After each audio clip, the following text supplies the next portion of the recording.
Hello friends, how are you? Welcome to Indira civil services with Anuj Patel. हम लोग UPSC, CSC, UPPCS, अन्य state PCS commission के संदर्भ में एनसीईआरटी के जो पहले यूनिट के संदर्भ में पॉलिटी सेक्शन के अंतर्गत देख रहे थे एनसीईआरटी।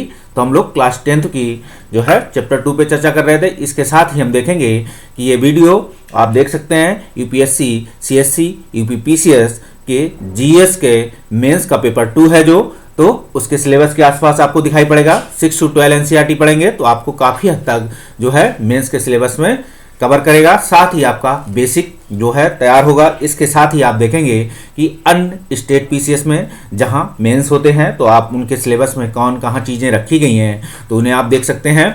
साथ ही आप ये वीडियो आप देखेंगे यूपीएससी, सीएससी, यूपीपीसीएस और अन्य वनडे श्रृंखलाओं के संदर्भ में देखेंगे, जहां प्रीलिम्स के संदर्भ में और वनडे श्रृंखलाओं के संदर्भ में देख सकते हैं, जहां क्वेश्चन बनते हैं आपसे ऑब्जेक्टिव टाइप के तो आपको दिखाई पड़ेंगे, क्योंकि एनसीईआरटी से ये क्वेश्चन बनते हैं। तो आप देखेंगे यूपीएससी, सीएससी, यूपीपीसीएस, जीएस के मेंस के पेपर 2 के हिसाब से ये किताब खासकर 9th और कौन सी 9, 10th, 11, 12 की आपको काफ़ी हद तक सिलेबस कवर करेगा। तो इस क्लास 10th में आप देखेंगे कि जो है UPSC, CSC, UPPCS, other state PCS exam pre और मेंस के संदर्भ में और वनडे जो एक श्रृंखलाएं हैं खासकर जैसे यूपी SSC है जहां प्री और मेंस भी ऑब्जेक्टिव टाइप से हैं।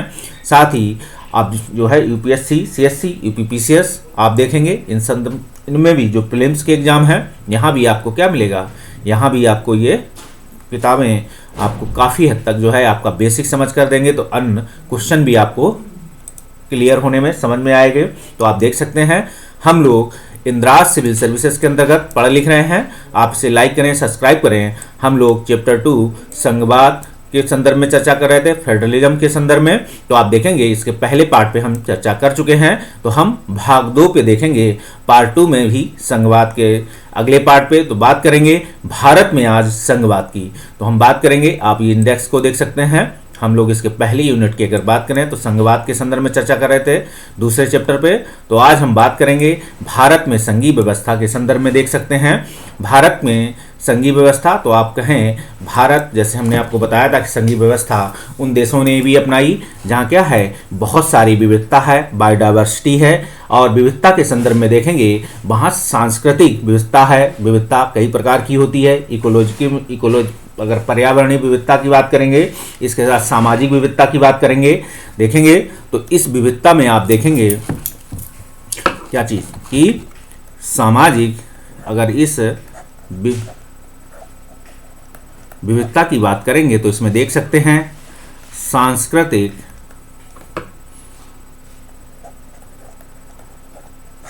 धार्मिक कहेंगे। इसके साथ ही आप कहेंगे भारत में तो कहेंगे तो जाति भी जोड़ सकते हैं। अगर आप अन्य देशों की बात करेंगे तो वहाँ एथनिक व्यवस्थाएं हैं या वर्ग हैं, क्लास हैं, या हम बात कर सकते हैं क्या श्वेत अश्वेत के संदर्भ में। तो भारत के संदर्भ में देखेंगे तो हम वर्ण व्यवस्था के संदर्भ में बात करेंगे इस संदर्भ में, क्योंकि वर्ण व्यवस्था ही है, जात व्यवस्था नाम लेना ठीक नहीं। इसके साथ ही हम बात करेंगे वर्ण व्यवस्था के साथ आप देखेंगे सामाजिक आर्थिक भी विविधता है। तो सामाजिक विविधता भी है और आर्थिक विविधता है भी।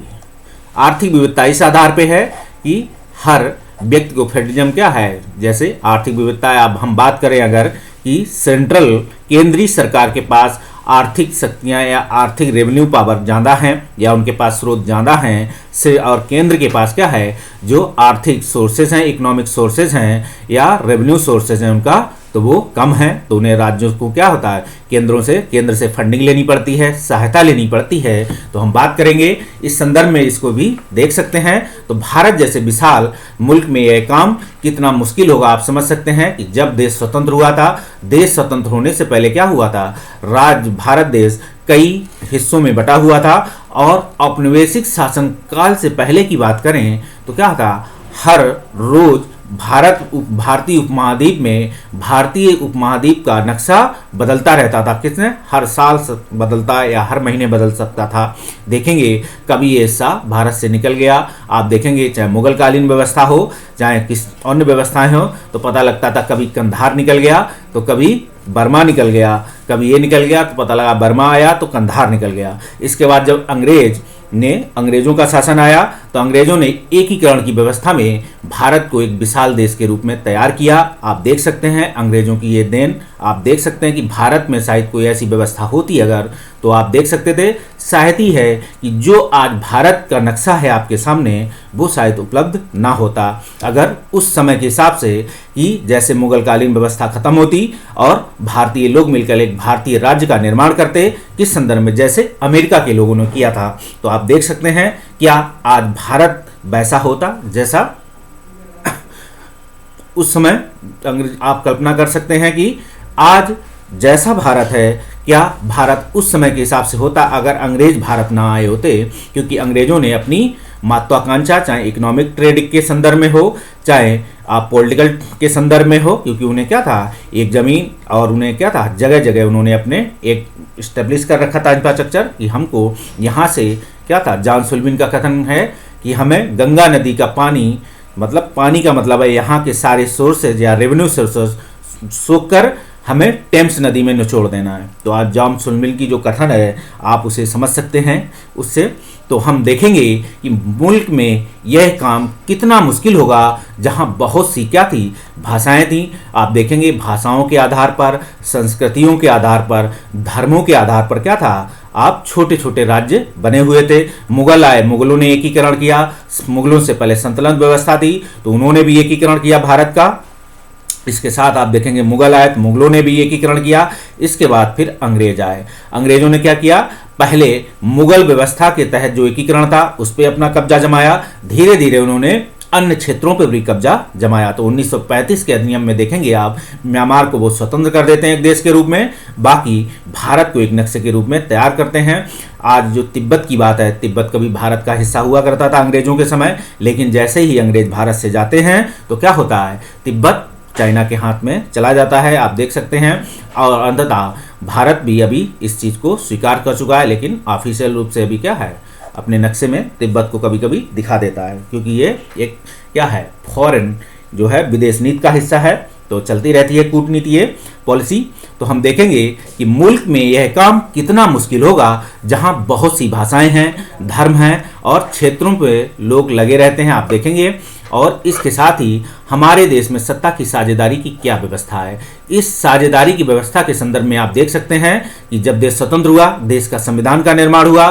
देश के संविधान के निर्माण के समय ही आप देखेंगे बहुत सारे ऑपरेशन, क्योंकि हैदराबाद हुआ, अन्य और कौन सा जूनागढ़ हुआ, अन्य ऐसी जो स्टेट थी जो जहाँ क्या था अंग्रेजों ने स्वतंत्र छोड़ दिया था कि भारत में रहें या ना रहें, ये उनकी पॉलिसी थी फूट डालो राज करो की नीति के आधार पर।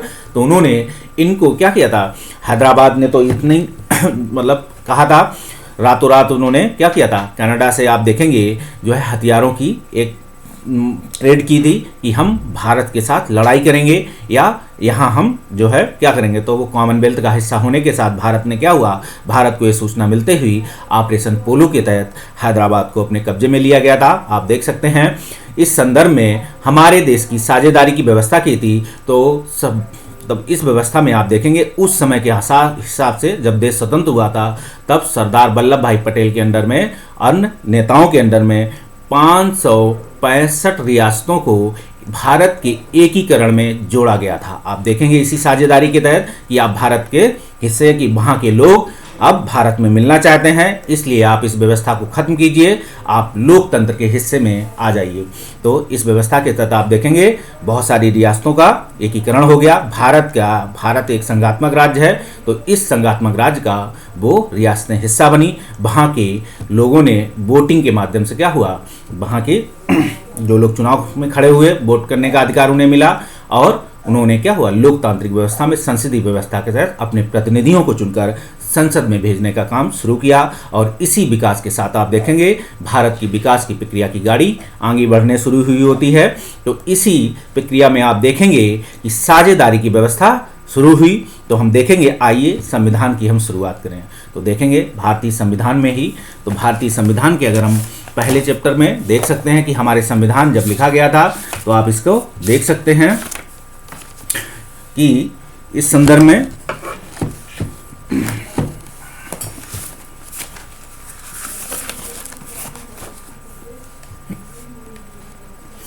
हाँ, तो हम देखेंगे कि संविधान, तो भारतीय संविधान जब बनाया गया था तो भारत में कौन सी व्यवस्था अपनाई जाए, तो देखा गया कि व्यवस्था के साथ कौन सी चीज़ कहाँ शुरुआत ली जाए या कौन सी भारत के लिए अच्छी हैं, भारत की व्यवस्था के लिए, तो कौन अन्य चीज़ों का भी आप देखेंगे बहुत सारी नई व्यवस्थाओं का निर्माण हुआ। तो आप देखेंगे कि इसी संविधान की शुरुआत करने की एक बहुत ही दुखद और रक्तरंजित विभाजन आप देखेंगे।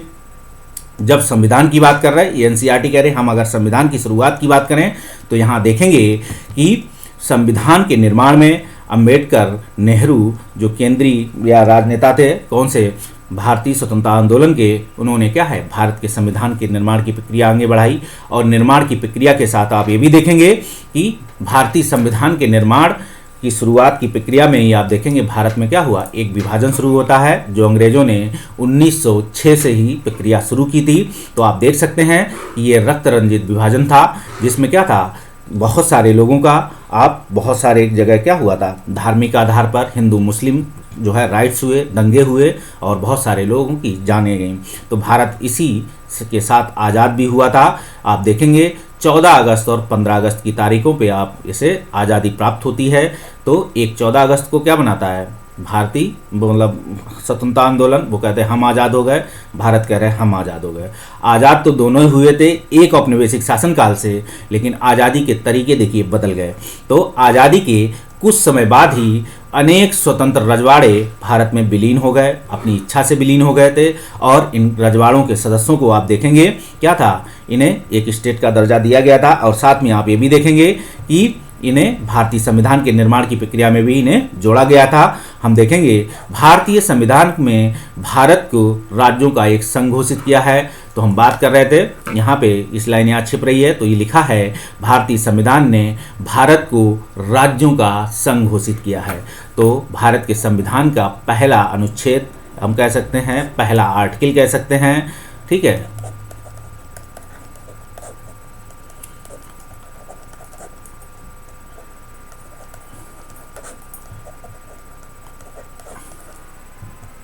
या आर्टिकल आप कह सकते हैं, जो भी कहें आप,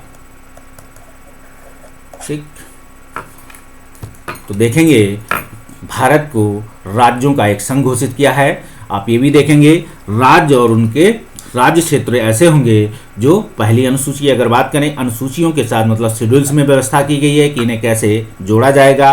भारत के राज्य में देखेंगे राज्यों के राज्य क्षेत्र आते हैं, पहली अनुसूची में विनिर्दित मतलब जो राज्य शामिल हैं उनका राज्य क्षेत्र है, और अन्य क्षेत्र जो राज्य अर्जित किए जाएंगे। मतलब आप देखेंगे इसी व्यवस्था से अन्य राज्य मतलब भारत के बाहर के राज्यों का अर्जित, जैसे सिक्किम का विलीकरण हुआ सिक्किम की इच्छा के साथ। तो आप देखेंगे संघ, इसमें संघ शब्द नहीं जोड़ा गया।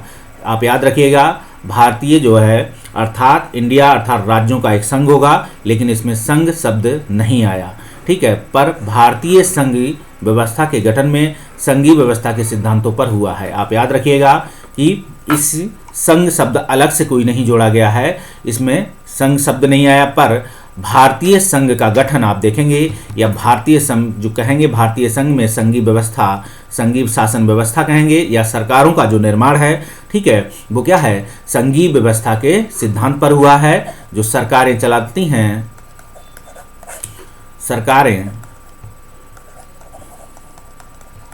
शासन व्यवस्था चलाती हैं, वह संघीय व्यवस्था के सिद्धांत पर हैं।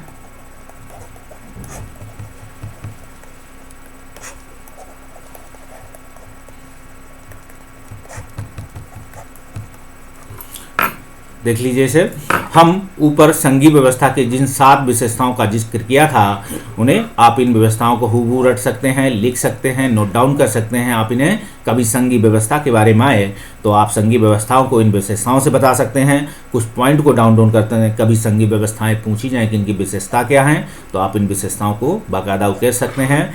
आप फिर भी देख लें, ये सभी बातें भारतीय संविधान के विभिन्न प्रावधानों पर लागू होती हैं, ठीक है। आप देखेंगे भारतीय संविधान में क्या होता है, इनडायरेक्टली रूप से क्या है, उनकी जो शासन व्यवस्था का संचालन की व्यवस्थाओं को जो आर्टिकल या कहेंगे केंद्रीय व्यवस्था, राज्य व्यवस्था, पंचायती राज व्यवस्था, तो इनमें क्या है, इनके प्रावधानों पर जो है संघीय व्यवस्था के जो विशेषताएं हैं, जो लक्षण हैं, वो लागू होते हैं। तो आप देख सकते हैं इस संदर्भ में भारतीय संविधान ने मौलिक रूप से 2 स्तरीय शासन व्यवस्था का प्रावधान पहले किया था, ठीक है, संघ सरकार और राज्य सरकार। तो आपको बताया था किसी भी संघीय व्यवस्था में क्या है, शक्तियों का बंटवारा होता है। केंद्र की शक्तियां हैं, कार्य हैं, सरकार है, राज्य की शक्तियां, कार्य और सरकार हैं, ये संविधान के तहत उन्हें मिला होता है। तो भारत के संविधान में भी ऐसी व्यवस्था है। केंद्र सरकार, ठीक है, जिसे हम संघ सरकार या केंद्र सरकार कहेंगे, और राज्य सरकार जिसे केंद्र सरकार को क्या है, पूरे भारतीय संघ पर शासन करने की व्यवस्था है। राज्य को अपने राज्य में एक हिस्से में, तो वहाँ भी क्या है, सेम प्रक्रिया है संघीय व्यवस्था जैसी। और संसदीय व्यवस्था का निर्माण वहाँ भी अगर पूछा जाए कि भारत में जो है संसदीय व्यवस्था का निर्माण है तो राज्यों में कौन सी व्यवस्था है, तो वहाँ भी जो सरकारें हैं या सरकारों का निर्माण या सरकारों के गठन या सरकारों की जो है व्यवस्था है वो भी क्या है, संघीय व्यवस्था में संसदीय व्यवस्था को अपनाया गया है। आप देख सकते हैं इस संदर्भ में तीनों स्तर की एक और स्तर भारत में बात होती है। हम बात करें केंद्र, ठीक है, आप बात करें पहले स्तर, पहला सब बड़ा गोला बनाते हैं, ठीक है, ये हो गया आपका केंद्र। फिर हम एक छोटा सा गोला बनाते हैं, ये राज्य, फिर राज्य के अंदर एक गोला बनाते हैं, ये क्या होगा, पंचायत। ठीक, आप देख सकते हैं, इसे अगर हटा दें, ये राज्य कर दें, ठीक है, यहाँ ये और ये पंचायत। तो इसे आप दिखा सकते हैं, कभी आपको बनाना हो तो इस हिसाब से फिगर भी बना के आप दिखा सकते हैं, लिखा सकते हैं। तो केंद्र सरकार को पूरे भारतीय संघ के तीनों स्तर, मतलब पंचायती राज की व्यवस्था होती है, उसकी भी बात होगी, अपने अलग अलग अधिकार और क्षेत्र हैं। मतलब आप देख सकते हैं कि भारतीय संविधान में तीसरे स्तर जो पंचायती स्तर की बात है, तो पंचायती स्तर को भी क्या है, भारतीय संविधान में जोड़ा गया है। उन्हें क्या शक्तियां हैं, क्या कार्य हैं, क्या रेवेन्यू कलेक्ट करेंगे, क्या न्याय व्यवस्था करेंगे, किनके लिए कार्य करेंगे, तो उनके भी अधिकार और शक्ति जो दिए गए हैं और ड्यूटीज, तो आप देखेंगे वो भी संघीय व्यवस्था का हिस्सा हैं। आप देखेंगे भारतीय संविधान में या संविधान में स्पष्ट रूप से केंद्र और राज्य सरकारों के बीच विधायी अधिकारों को 3 हिस्से में बांटा गया है। आप इसे 3 हिस्से का मतलब समझ रहे हैं। 3 हिस्से का मतलब है कि विधायी अधिकारों, मतलब राज्य सरकारों को ये जो विधायी अधिकार हैं उनको कौन से, पहली बात करेंगे तो संघ सूची, ठीक, राज्य सूची और तीसरी संवर्ती सूची। संवर्ती सूची पे आप देखेंगे अलग अलग राज्यों ने अलग अलग प्रावधान कर रखे हैं। मतलब संघीय व्यवस्था में जो है अमेरिका के अलग संवर्ती सूची पे प्रावधान है, भारत में अलग संवर्ती सूची पे प्रावधान है। तो संघीय सूची में देखेंगे संघ को क्या है, विधायी अधिकार हैं, राज्य सूची पे राज्यों को विधायी अधिकार हैं, स्पष्ट रूप से लिखित हैं ये लिस्टों में कि कौन कहाँ से क्या कार्य करेगा, कौन सी व्यवस्था का निर्माण कौन करेगा, ठीक है, ये भारतीय संविधान के तहत मिला है, आप देखेंगे। और इसी के साथ संवर्ती सूची, तो संवर्ती सूची में जो विषय लिखे हुए हैं उस पर केंद्र और राज्य दोनों ही सरकारें क्या कानून का निर्माण कर सकती हैं अपने लोगों के लिए। लेकिन आप देखेंगे इसमें क्या है, वरीयता संघ सूची की तरफ है। अगर लगेगा उन्हें राष्ट्रीय हित का विषय है तो संघ की तरफ पड़ना भारी हो जाता है। अगर आप देखेंगे कि उस केंद्र और राज्य ने दोनों ने कानून बनाया है, दोनों में अगर क्या है, अगर क्या होता है, दोनों की कानूनों में कुछ विरोधाभास है तो मामला संघ सूची की तरफ चला जाएगा। मतलब संघ सरकार को वरीयता मिलेगी उसके कानून को, क्योंकि वो संघ स्तर की है, क्योंकि पूरे देश पे कानून वो लागू होगा। आप एक हिस्से में लागू करेंगे तो हम देखेंगे संघ सूची में क्या है, प्रतिरक्षा, हमने बताया था 19 हमेशा, जैसे चाहे आप देख सकते हैं 1919 का अधिनियम हो, क्या होती है, राज्य सरकारों का निर्माण तो किया जा सकता है, लेकिन वहाँ भी क्या था, महत्वपूर्ण विषय हमेशा संघ सूची के तहत, या कह सकते हैं कि केंद्रीय सरकार या संघ सरकार के पास रहे, चाहे वो अपने वैश्विक शासनकाल की व्यवस्था के दौर में रही हो, चाहे भारतीय संविधान के निर्माण के समय की बात रही हो। तो आप देखेंगे संघ सूची के अंतर्गत प्रतिरक्षा, विदेशी मामले, बैंकिंग, संचार, मुद्रा जैसे राष्ट्रीय महत्वों को विषय हैं जो पूरे देश के लिए इन मामलों को एक तरह की नीतियां, संघ सरकार की कोई भी नीति बनेगी तो पूरे देश के लोगों के लिए हर व्यवस्था हर सामाजिक, धार्मिक, सांस्कृतिक लोगों के लिए व्यवस्था लागू होती है। आप देखेंगे, और इसके साथ ही आप देखेंगे इन नीतियों की जरूरत है, तो इस कारण इन विषयों को संघ सूची में डाला गया। संघ सूची में वर्णित विषयों के बारे में कानून बनाने का अधिकार सिर्फ केंद्र सरकार को है। आप याद रखिए, कभी क्वेश्चन आपसे पूछा जाए पीटी में, हालांकि बहुत सिंपल क्वेश्चन है, आपको छोटे से पढ़ रहे होंगे कि संघ सूची, समवर्ती सूची और राज्य सूची। तो संघ सूची पर वर्णित विषयों पर अगर पीटी में कभी क्वेश्चन पूछा जाए कि क्या है, तो आप देखेंगे संघ सूची में वर्णित विषयों के बारे में क्या है, कानून बनाने का अधिकार सिर्फ केंद्र सरकार को है। मतलब केंद्र सरकारों की बात हो रही है कि तो संघ सूची, केंद्र सरकार, संघ विषय है। तो पीटी में कभी क्वेश्चन पूछा जाए तो आप आराम से क्या करेंगे, इसको सही कर लेंगे, इसको बताने की जरूरत नहीं है। आगे हम राज्य सूची की बात करें, सेम प्रक्रिया अगर पीटी में क्वेश्चन पूछा जाए तो आप सेम प्रक्रिया अपनाएंगे और क्या करेंगे, हाँ, पुलिस, व्यापार, वाणिज्य, कृषि, सिंचाई जैसे प्रांतीय और स्थानीय महत्व के विषय। तो देखेंगे राज्य सूची में स्थानीय महत्व के विषय होते हैं। तो आप देखेंगे पुलिस में भी आप देखेंगे पुलिस व्यवस्था है, लॉ एंड ऑर्डर है, ठीक है। आप देखेंगे सामाजिक व्यवस्था है, जितनी भी कानूनी व्यवस्थाएं हैं, ठीक है। अधिनियम कानून में जैसे आप देखेंगे एक आईएएस यूपीएससी नियुक्त कर देती है संघीय व्यवस्था में, ठीक। लेकिन क्या होता है, काम वो क्या करते हैं, काम वो करते हैं राज्यों के लिए। राज्यों के क्या, राज्य उन्हें सैलरी देती है, आप देखेंगे, और वो लॉ एंड ऑर्डर का विषय उनके पास है, राज्य सरकार ही उन्हें कर। लेकिन राज्य सरकार को ये अधिकार नहीं है किसी आईएएस अधिकारी को कि उसे ट्रांसफ़र कर सकती है, लेकिन बर्खास्त करें या उसे उसके पद से समाप्ति नहीं कर सकती। उसके लिए उसे यूपीएससी से बाकायदा क्या है, एक नोटिफिकेशन, बाकायदा इस पर राष्ट्रपति की सहमति, बहुत सारी प्रक्रियाओं के दौर से गुजरना पड़ता है। तो आप देख सकते हैं इस संदर्भ में राज्य सूची में पुलिस, व्यापार, वाणिज्य, कृषि, सिंचाई और जैसे प्रांतीय, स्थानीय महत्व के विषय हैं। हर राज्य में आप देखेंगे पुलिस व्यवस्था है, कहीं कमिश्नरी व्यवस्था है, कहीं अन्य व्यवस्थाएं हैं। व्यापार, वाणिज्य आप देखेंगे तो अलग अलग राज्यों को दिए हैं, अपने हिसाब से उन्होंने स्थानीय महत्व के विषय हैं, उन्हें अपने यहाँ की शासन व्यवस्था को अपने हिसाब से निर्माण किया है कि आप देखेंगे किसको कौन सी शक्तियाँ मिलेंगी। तो किसी देश में देखेंगे क्या है, एक एसपी या कह सकते हैं क्या है, सुपरिटेंडेंट ऑफ पुलिस कह सकते हैं, या फिर एक कमिश्नर को क्या है पावर्स ज़्यादा हैं, जबकि एक आईएएस अधिकारी को कहीं पे थोड़ी सी पावर, उस मामले में लॉ एंड ऑर्डर के संदर्भ में, ना कि राजस्व के मामले में। राजस्व के मामले में हमेशा आईएएस अधिकारी के पास पावर्स रहेंगी, याद रखिएगा। तो प्रांतीय और स्थानीय महत्व के विषय हैं।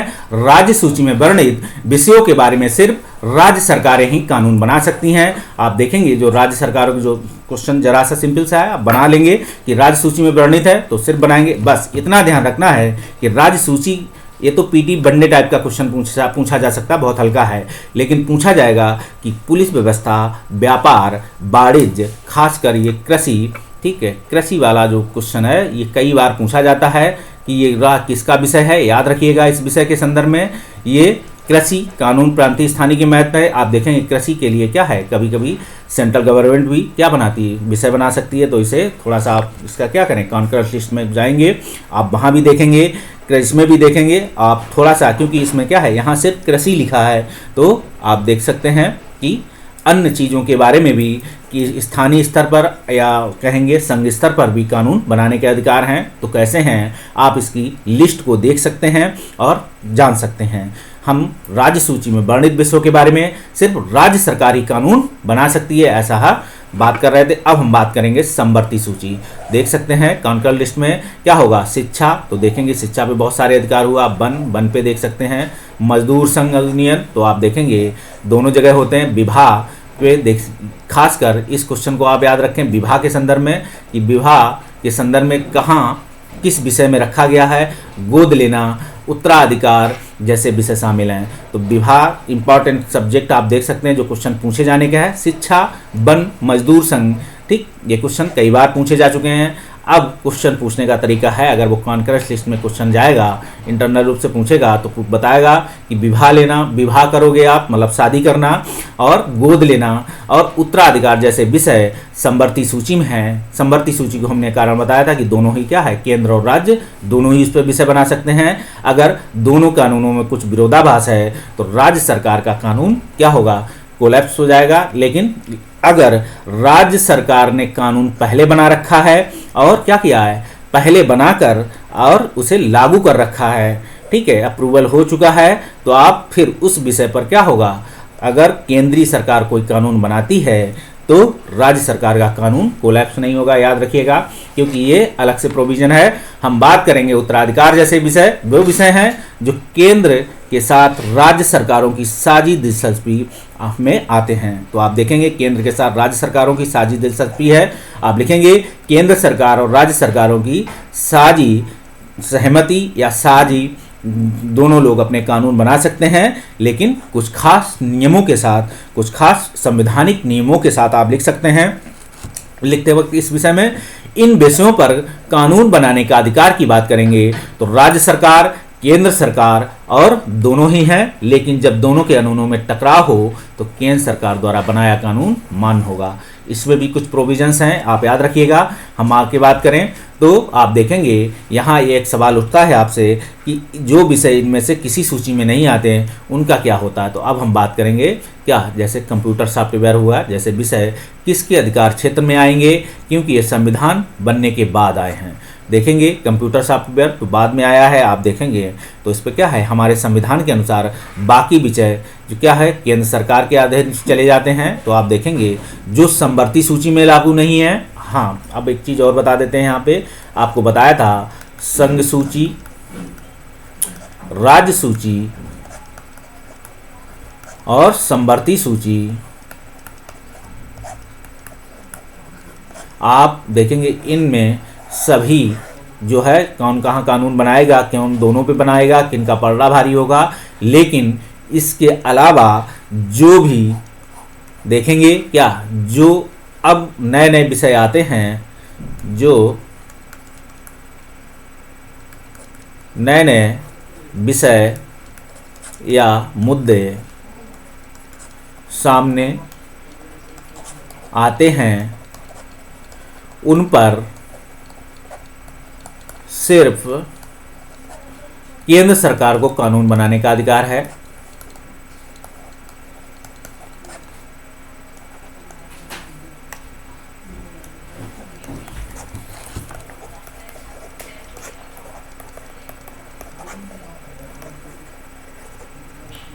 ठीक है, आप देख सकते हैं सेम व्यवस्था क्या है कि अमेरिका में भी आप दिखेगी, अन्य राज्यों में दिखेगी, क्योंकि जहाँ संघीय व्यवस्थाएं हैं वहाँ शक्तियों का बंटवारा है, अलग अलग एरियाज हैं सबके कार्य करने के और लोगों को लाभ या उनके विकास करने के लिए। तो सारा काम तो राज्य क्या करते हैं, चाहे संघ हो चाहे राज्य हो, अंततः लोगों की शासन करते हैं, तो लोगों के लिए काम करते हैं।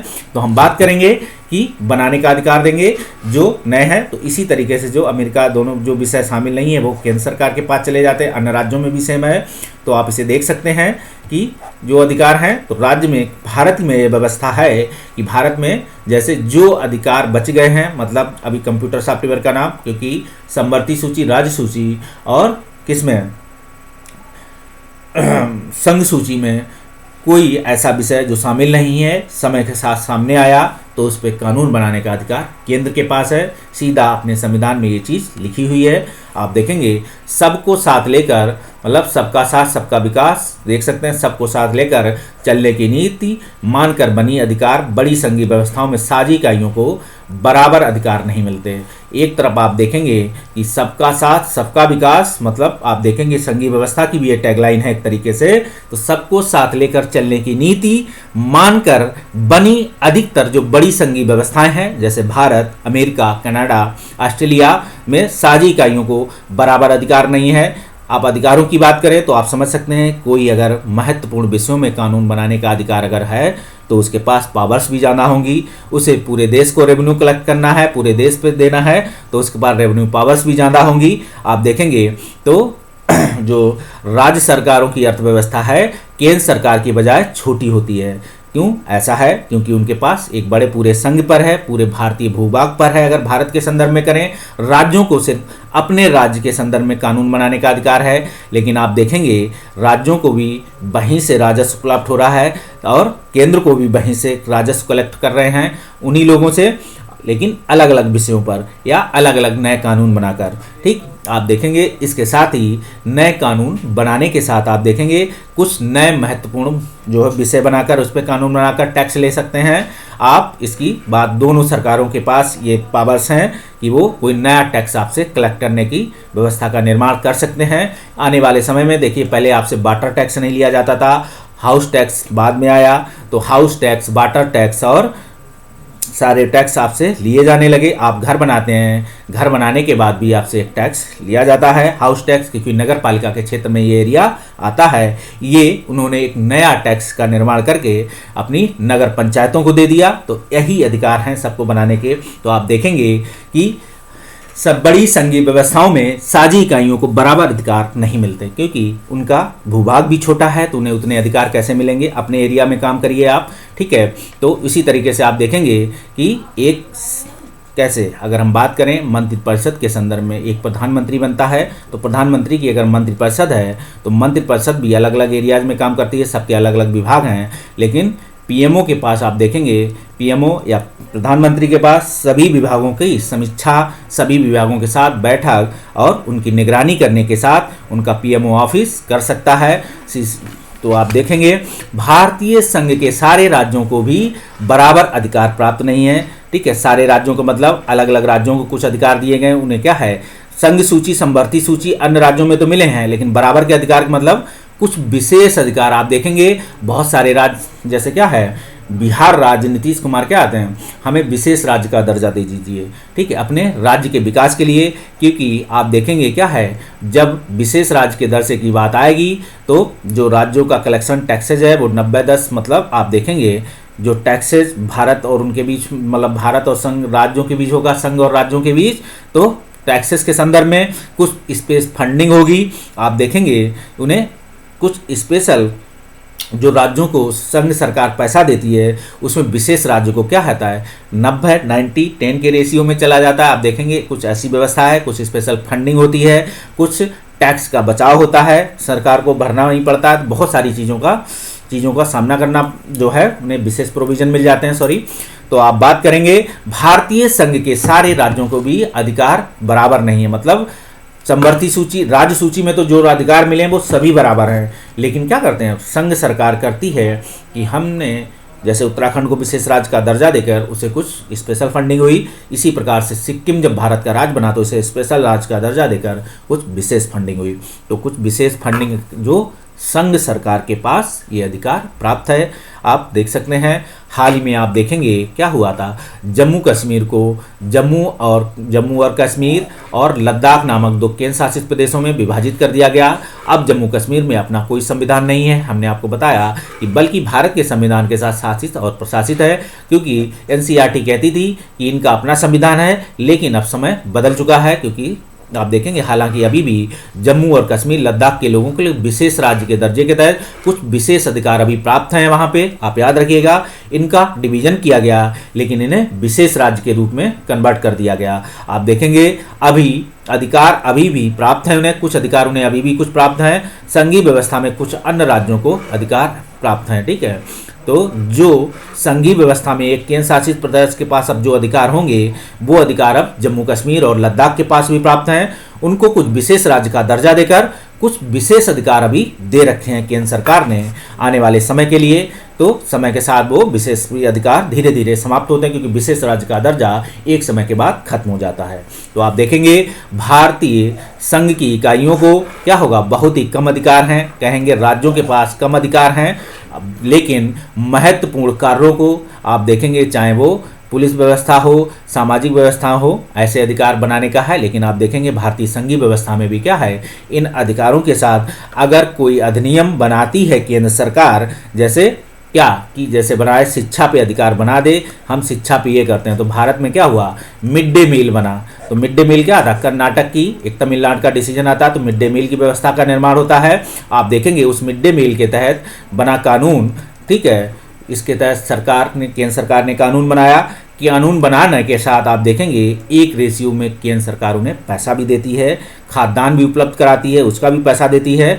तो इस चीज़ का आप ध्यान रखिएगा कि संघीय व्यवस्था में अगर केंद्र सरकार कोई कानून बनाकर राज्यों को देती है तो राज्यों को उसके साथ, उस कानून के साथ अगर कोई फंडिंग खर्च होती है तो वो अपना भी शेयर उन्हें देता है स्पेशल प्रोविजन के तहत। और आप ये भी देखेंगे कि राज्यों को जो है अलग से टैक्स जो है कुछ टैक्सेज ऐसे हैं कि केंद्र सरकार कलेक्ट करेगी और राज्यों को वितरित कर देती है समान मात्रा में, या उनकी जनसंख्या के आधार पर अलग अलग टैक्सेस के आधार पर प्रावधान देखे जाते हैं कि उसकी जनसंख्या कितनी है, वहाँ क्या व्यवस्थाएं हैं, तो उस आधार से भी उन्हें टैक्स दिया जाता है। हम देखेंगे ये वैसे छोटे इलाके हैं जो अपने आकार के चलते क्या है स्वतंत्र प्रांत नहीं बन सकते। तो आप देखेंगे कि स्वतंत्र प्रांत मतलब आप उन्हें किसी मौजूदा प्रांत में विलीन करना संभव नहीं है।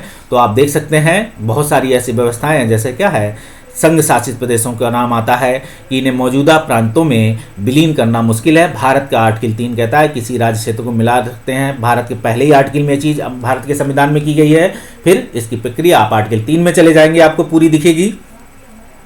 लेकिन आप देखेंगे कुछ ऐसे राज्यों की बात करेंगे, जैसे आप देखेंगे जैसे लक्षद्वीप बना हुआ, इसे किस प्रांत में मिलाया जाए, चंडीगढ़ को बनाया जाए। अगर हरियाणा में दिया जाए तो पंजाब वाले क्या करेंगे, आंदोलन शुरू कर देते हैं, और अगर पंजाब को दिया जाए तो हरियाणा वाले आंदोलन शुरू कर देंगे। तो उससे क्या हुआ, केंद्र शासित के रूप में अब वैसी व्यवस्था लक्षद्वीप की है। लक्षद्वीप आप देखेंगे एक टापू पे है, लक्षद्वीप मतलब समुद्र टापूद्वीपी देश है, केंद्र शासित प्रदेश है। तो इसको किस राज्य के साथ जोड़ा जाए, ये भी एक व्यवस्था है राजधानी दिल्ली के संदर्भ में। तो राजधानी दिल्ली को देखेंगे पूरे भारत की एक राजधानी होने के कारण अगर इसे एक राज्य के रूप में दर्जा देंगे तो यहाँ की जो इंफ्रास्ट्रक्चर है उनके रखरखाव की हिस्सेदारी राज्य सरकार के पास चली जाएगी, शासन व्यवस्था। तो आप इसे देख सकते हैं कि जिस देश की पूरे देश की जो राजधानी हो उसकी शासन व्यवस्था उसके हाथ में ही, किसके संघ अपने हाथ में रखना चाहेगा। इसीलिए दिल्ली की सरकार जब कहती है कि हमें दिल्ली को पूर्ण राज्य का दर्जा दे दो, तो इसके साथ ही आप देखेंगे ये बनाना संभव नहीं है। तो या तो भारत सरकार या संघ सरकार किसी देश के किसी अन्य हिस्से में क्या है एक नए क्या करे, नई जगह या ऐसे स्थान पर क्या जो जहाँ कोई जनसंख्या ना हो, किसी प्रदेश का ऐसा हिस्सा जिसे वो स्पेशली क्या करे कि हम यहाँ से अपनी एक राजधानी स्थानांतरित करते हैं। जैसे आप देखेंगे कभी औपनिवेशिक शासन काल में क्या था, कलकत्ता से दिल्ली राजधानी हुई थी, और शीतकालीन और कौन सी ग्रीष्मकालीन राजधानियाँ हुआ करती थी। आज भी भारत के कुछ हिस्सों में राज्यों में अपने दो तरीके की राजधानी, जम्मू कश्मीर को देख सकते हैं, उनकी शीतकालीन और क्या ग्रीष्मकालीन राजधानी बनती है सत्र चलाने के लिए। और भी ऐसे देश हैं जो जैसे उत्तराखंड ने भी कर रखा था, और ऊपर चले जाओगे तो नीचे महाराष्ट्र के संदर्भ में नीचे आएंगे, अन्य बहुत सारे राज्य हैं। आप देख सकते हैं संदर्भ में कि किन की कौन सी राजधानी है। हम इन क्षेत्रों को राज्य वाले अधिकार नहीं हैं, मतलब जो केंद्र सरकार, तो इसमें देखेंगे इनकी शासन व्यवस्था, यहाँ का क्या होगा, एक प्रशासक नियुक्त होगा, हो सकता हो जहाँ उपराज्यपाल हो सकता है नियुक्त हो। आप देखेंगे जिन क्षेत्रों में चुनाव है, खासकर कौन से जहां उपराज्यपाल, वहां उपराज्यपाल चुनने की व्यवस्था दी गई है। जहां चुनाव नहीं होते हैं, मतलब विधानसभा वाले चुनाव तो लोकतंत्र के हर समय हैं, तो आप देखेंगे जब विधानसभाओं का निर्माण नहीं है वहां उपराज्यपाल की व्यवस्था नहीं, प्रशासक होते हैं अलग अलग राज्यों में। तो आप देखेंगे चंडीगढ़ प्रशासनिक क्षेत्र में आता है, लेकिन उपराज्यपाल आप दिल्ली में दिखेगा, पांडिचेरी में दिखेगा, आपको जम्मू कश्मीर में दिखेगा। ठीक, आप देख सकते हैं इन इलाकों का शासन चलाने का विशेष अधिकार केंद्र सरकार को प्राप्त है। मतलब इनमें कुछ यहाँ ऐसा नहीं है कि कुछ जैसे दिल्ली है, दिल्ली के पास कुछ अधिकार हैं क्योंकि वहाँ क्या है विधानसभा का निर्माण है, एक सरकार और है, लेकिन जहाँ सिर्फ प्रशासक है तो आप देखेंगे प्रशासक के अंडर पूरी व्यवस्था का निर्माण वहाँ के उस प्रशासक को नियुक्त करने का अधिकार राष्ट्रपति को, और राष्ट्रपति केंद्र सरकार की सहायता से काम करता है। तो आप देखेंगे कि इन इलाकों का शासन चलाने का विशेष अधिकार केंद्र सरकार को प्राप्त है। आप देख सकते हैं संदर्भ में कि और केंद्र और राज्य सरकारों के बीच सत्ता का यह बंटवारा देख सकते हैं संविधान के बुनियादी बात है, बुनियादी की बात है, मतलब संविधान की बुनियाद है ये। इसे भारतीय संविधान के इस बुनियाद को केंद्रीय सरकार को बनाने का है, बिगाड़ने का अधिकार नहीं है। अधिकारों के इस बंटवारे में बदलाव करना आसान नहीं है। आप देखेंगे आप अधिकारों के संदर्भ में कोई नया राजस्व या कानून व्यवस्था ऐसी है जो केंद्र सरकार राज्य सरकारों को सौंप दे कि आप इसमें कानून बना सकते हैं और टैक्सेस ले सकते हैं। लेकिन आप देखेंगे कभी भी जैसे बैंकिंग हुआ या प्रतिरक्षा हुए या जैसे राष्ट्रीय महत्व के जो भी मुद्दे हुए या विदेश हुए, तो आप देखेंगे इन पे कभी भी केंद्र सरकार जो है नहीं कर सकती, क्योंकि अगर राज्यों को भी दे दिया जाएगा तो राज्य क्या होंगे, सीधे चले जाएंगे, अन्य देशों के साथ करार कर लेंगे और वो आगे चल के मांग करेंगे कि हमारे पास प्रतिरक्षा का अधिकार है, लेकिन वो बंधे हुए हैं किसके, आर्टिकल 51 के तहत। अगर उन्हें अगर राज्य सरकारें किसी विदेश के साथ कोई व्यापार, कोई समझौता अकेले करती हैं तो उसमें केंद्र सरकार की सहमति का एक क्या होता है, एक सिग्नेचर किया हुआ लगा होता है, एक प्रोफार्मा कह सकते हैं इसे। तो आप देखेंगे इस बंटवारे में बदलाव करना आसान नहीं है, अकेले संसद इस व्यवस्था में बदलाव नहीं कर सकती। ठीक है, आप देखेंगे संसद नहीं कर सकती इस व्यवस्था में बदलाव, मतलब संसद मतलब लोकसभा, राज्यसभा और राष्ट्रपति की अंतिम सहमति है। तो आप देखेंगे लोकसभा, राज्यसभा और आधे राज्यों का समर्थन। ठीक, आप देखेंगे ऐसे किसी बदलाव को पहले संसद के दोनों सदनों में 2/3 बहुमत से मंजूर किया जाएगा। 2/3 का मतलब है अलग अलग हाउसेस में, मतलब लोकसभा में जाएगा 2/3 उसकी कुल जो संख्या है, और आप देखेंगे कि एक तो है उपस्थित, एक है सदन की कुल संख्या। 2/3 दो तरीके से चलता है, याद रखिएगा इसे, जब हम पढ़ेंगे पॉलिटी बताएंगे। एक तो 2/3 है कि सदन में उपस्थित 2/3, और बात करेंगे अगर सदन की कुल सदस्य संख्या का 2/3, तो आप देखेंगे मंजूर किया जा रहा होता है। फिर कम से कम आधे राज्यों को क्या है, विधानसभाओं से उसे मंजूर किया होता है। तो 2/3 प्लस आधे राज्य मतलब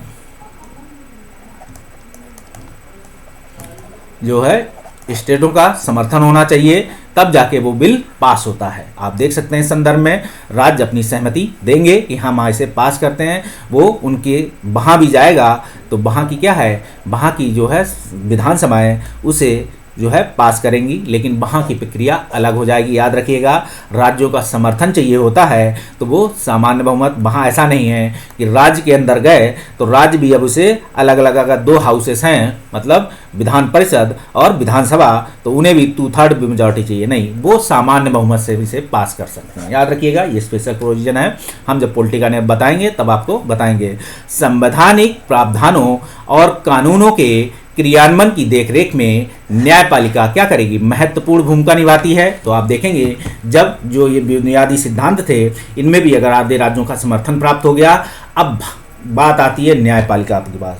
आपने कानून बना दिया, राष्ट्रपति ने सिग्नेचर कर दिए, अब आ गया एप्लीकेशन हुआ कानून का, तो न्यायपालिका भी ये देखेगी ये भारतीय संविधान की बेसिक स्ट्रक्चर को तो नहीं बिगाड़ रही, दूसरा देखेगी कि ये लोगों की भावनाओं के अनुकूल तो नहीं है, आप देखेंगे संविधान की जो नीतियाँ पॉलिसी हैं उनके अनुकूल तो नहीं है, या लोगों के शक्ति जो है अधिकारों का हनन तो नहीं हो रहा है।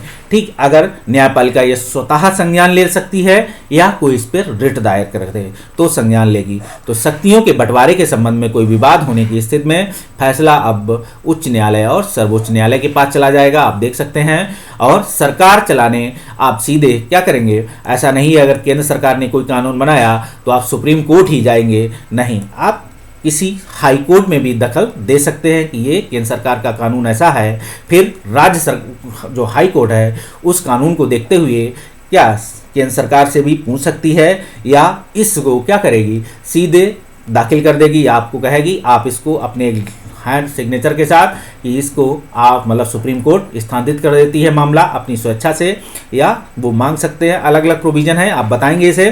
तो सरकार चलाने और अपनी जिम्मेदारियों का निर्वहन करने के लिए जरूरी है कि राजस्व की उगाही के संदर्भ में क्या है, सबसे बड़ी चीज़ है कि निर्वहन सरकार चलेगी कैसे, जब तक उनके पास क्या है जो है फाइनेंस नहीं होगा या राजस्व नहीं होगा।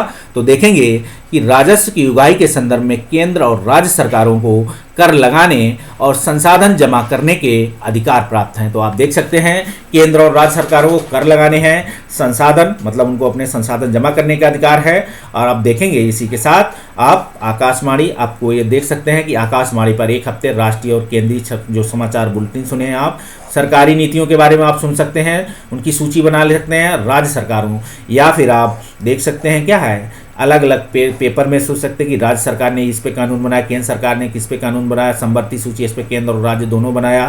फिर देखेंगे कोई मामला ऐसा आया जो सुप्रीम कोर्ट ने क्या है किसी कानून के संदर्भ में निपटाया, या 2 राज्यों के बीच विवाद हो गया, केंद्र और राज्य के बीच विवाद हो जाए, तो आप इसे अखबारों में सुन सकते हैं या समाचार पत्रों में या टीवी न्यूज चैनल, या क्या करेंगे कोई ऐसी बुलेटिन क्षेत्रीय समाचार सुन सकते हैं। तो केंद्र सरकार से जुड़ी खबरों को सुन सकते हैं, राज्य सरकार की जुड़ी खबरें हैं, और इसके संदर्भ में केंद्र और राज्य तो देख सकते हैं, केंद्र सरकार से, मतलब केंद्र सरकार का यहाँ आर्टिकल 31 एप्लीकेशन हो रहा है, इसी में देख लीजिए क्या है, अपीली अधिकारिता या अधिकारिता के अधिकार में विवाद के संदर्भ में। तो केंद्र सरकार से जुड़ी खबरें, मतलब केंद्र सरकार के विवाद के संदर्भ में कोई कानून है तो आप उस पर जाएगी। आप राज्य सरकार के संदर्भ में जुड़ी खबरें तो यहाँ देख सकते हैं केंद्र और राज्य के संदर्भ में, ठीक, आप इसे देख सकते हैं। अब भारत की बात करें राष्ट्रीय महत्व के मुद्दों पर, तो पोखरण जहाँ भारत ने परमाणु परीक्षण किया राजस्थान में पड़ता है।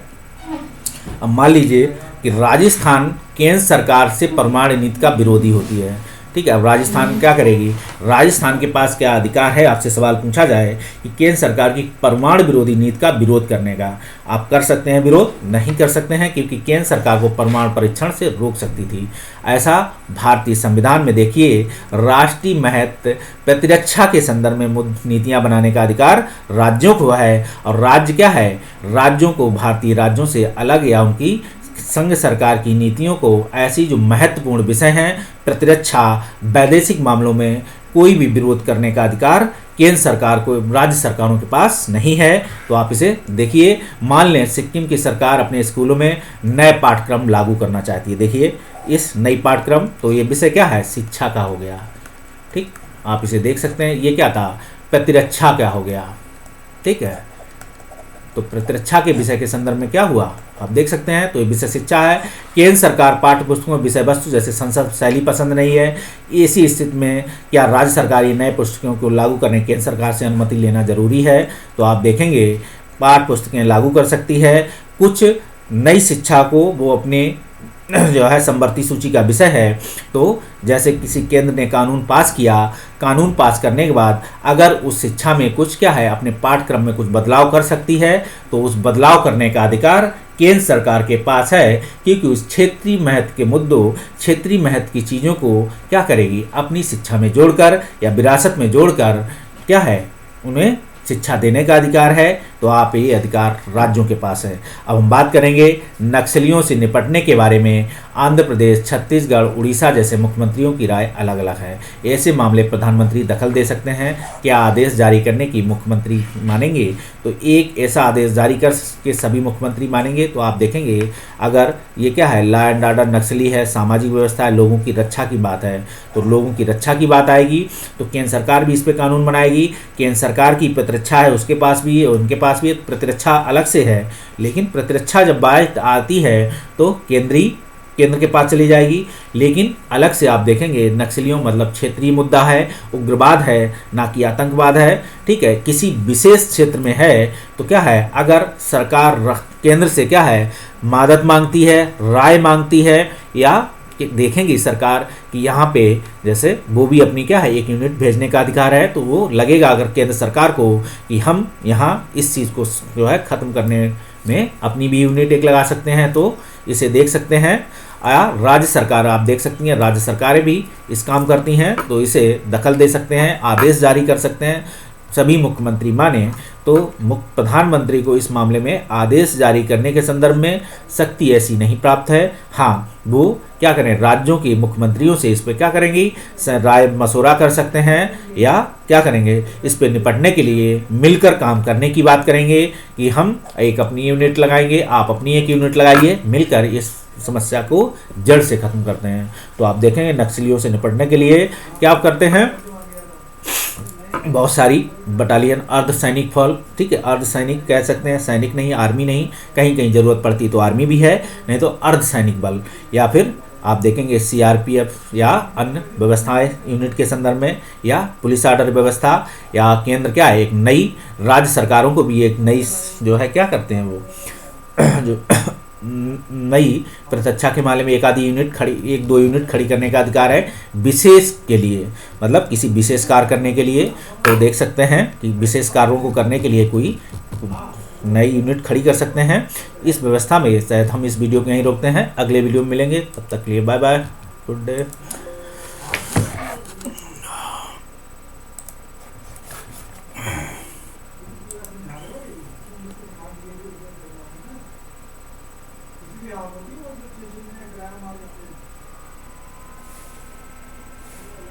भाई मान कर